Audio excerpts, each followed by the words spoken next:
और guys so यार अगर आप एक बैचलर्स स्टूडेंट हो या बैचलर्स जर्मनी में करना चाहते हो, this video is for you guys. If you are a parent, please watch today's video till the end. I'm here with somebody who is currently entering Studienkolleg. Before we go ahead, give your introduction. So hi, I'm Anya Goel. I'm here in Germany since like 1 year, more than a year. I've entered in Studienkolleg Hanover. Right.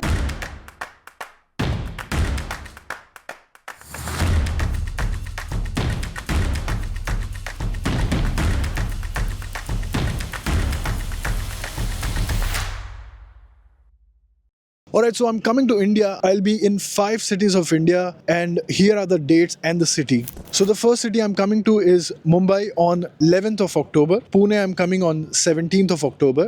Delhi I'm coming on 26th of October. Bangalore I'm coming on 1st of November, and Hyderabad, which is the last city, I'm coming there on 2nd of November. If you're a parent who's watching me, just to let you know, I've been living in Germany for over a decade now. I've traveled around 428 universities, physically gone to these places. The kind of knowledge what I can bring in the room when you're going to visit us is something which is tried and true and hands-on experience by a lot of students. I have filmed over 5,000 students in last 4.5 years, I would say. Please come visit, ask all your questions. If you're a student who's interested in studying in Germany, I will be giving a very short presentation, and then we'll indulge in Q&A section in person. So I would request you to come visit us. Seats are limited, so please hurry now. If you were to explain us in a very simple way, how can one start studying bachelors in Germany? What is the pathway? Your first step is to just like start learning German, and then learning German you can do your admission process. So first of all, it's TestAS. You need TestAS for APS. TestAS is first of all just the aptitude test that you require for APS, and APS is the verification of your documents, your 12th, 10th certificate, other documents. So let's do breakdown, right? So let's first talk about everything to do in pre-arrival while I'm in India, right? So you said the first thing I have to take care is to write TestAS exam. Where did you take this exam? So I took this exam in Delhi, Okay. my home city, and it just cost like 14,000. It costed 14,000 at that time. I don't know the price right now. Right. So it's like I had physics, chemistry, bio in my 12th, and it depends what subjects you had in your 12th. Correct. So according to that, my module in TestAS was maths and computer science module, and it was like very basic. You have a paragraph, and the questions are based on that paragraph, so you can easily clear that. But how did you prepare for this? I had a PDF for like TestAS, and it had some questions, so I just did that PDF and nothing else. Right. Basically, TestAS also depends on what bachelors you want to do. If you want to do business studies, then you have to select the business module of the TestAS and then give the exam. But it also matters what you've done in your 12th. There are people who come from commerce background also. There are people who come from science background. In your case, it was science background, right? So that is a thing. But yes, TestAS is required because without this piece of paper, you cannot apply for APS certificate, right? Yeah, and so like APS is the verification of your documents, as I already mentioned. So it's like 12th and 10th certificate, and then you have this TestAS certificate. So some of these documents are required, and then you're good to go to Germany. I've been recommending people when it comes to studying bachelors in Germany, please do C1 in India and then come. What is your take on that? I totally agree because okay, so like if we do C1 in India, here it's like your expression will be B1.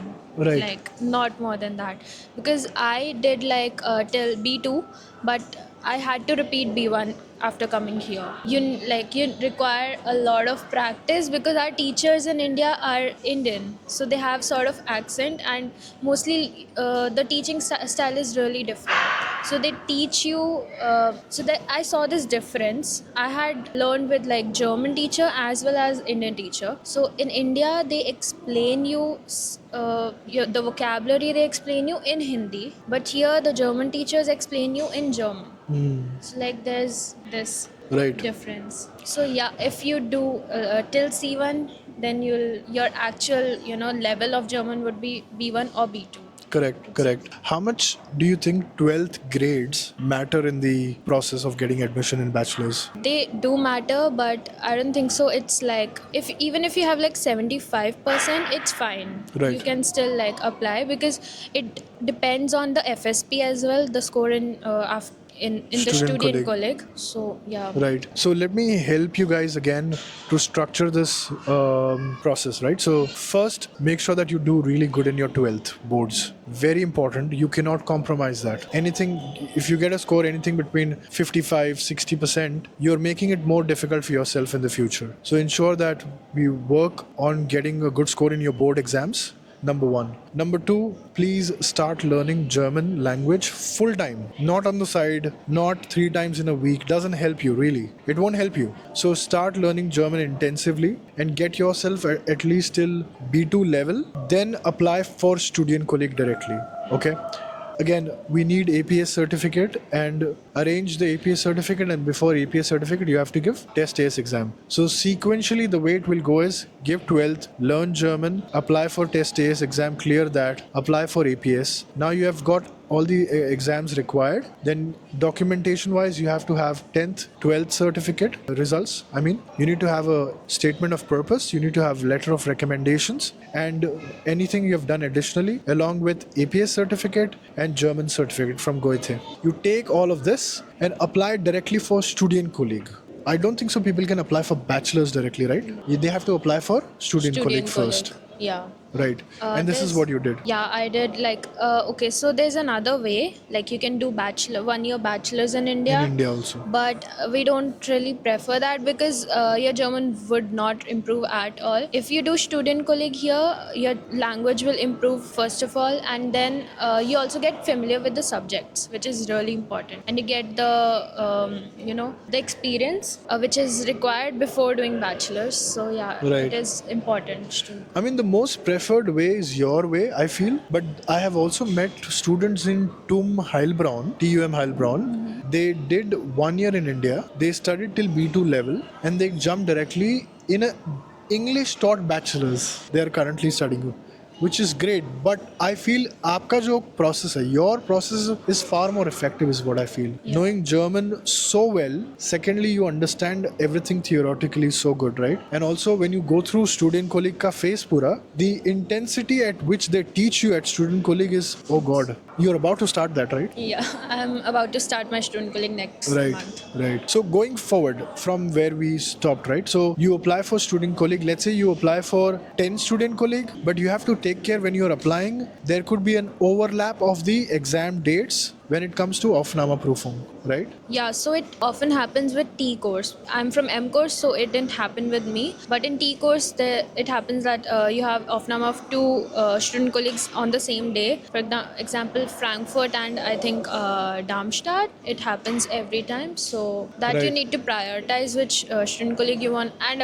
according to the competition also. So you need to prioritize which exam you want to give. Right. How many Aufnahme exams did you give personally? Around like 8 or 9.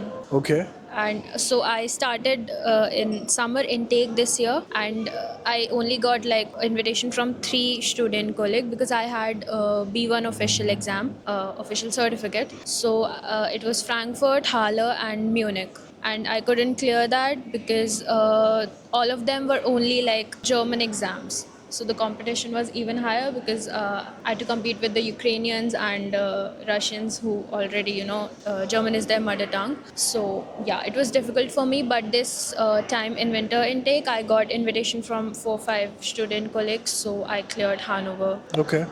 The one which you cleared for Hanover, right? Studienkolleg Hanover. What did they test you on? Can you give us a little more details? So it was German, maths and bio and chemistry. So yeah, some of the Studienkollegs in for M course, they also test you on physics, chemistry and bio. Actually only 2 of them, which is Hanover and Halle. But the level in Hanover was like really easy, I would say. The German was quite easy, German and maths. And bio and chemistry were 12th grade. So they were also quite decent. Okay. So yeah. Did you take any extra classes to prepare for such a thing? No, I didn't. I just did like language preparation and I prepared everything myself. One of the fear of a lot of people when they think of going through your route is, what if I don't clear Aufnahmeprüfung for any student colleague? What happens then? So I know what you're going through. Even I was like very scared this time because Hanover was the last exam that I had, and none of them were cleared before because it is actually difficult. But I think if you have like at least B2 official B2 certificate, then it's quite easy for you to get like invitation from various universities. And if you're from T course, you have even more options. Correct. In the university. I'm from M course, so I had like limited options, but still I cleared it. So I guess you can do it too. Right, right.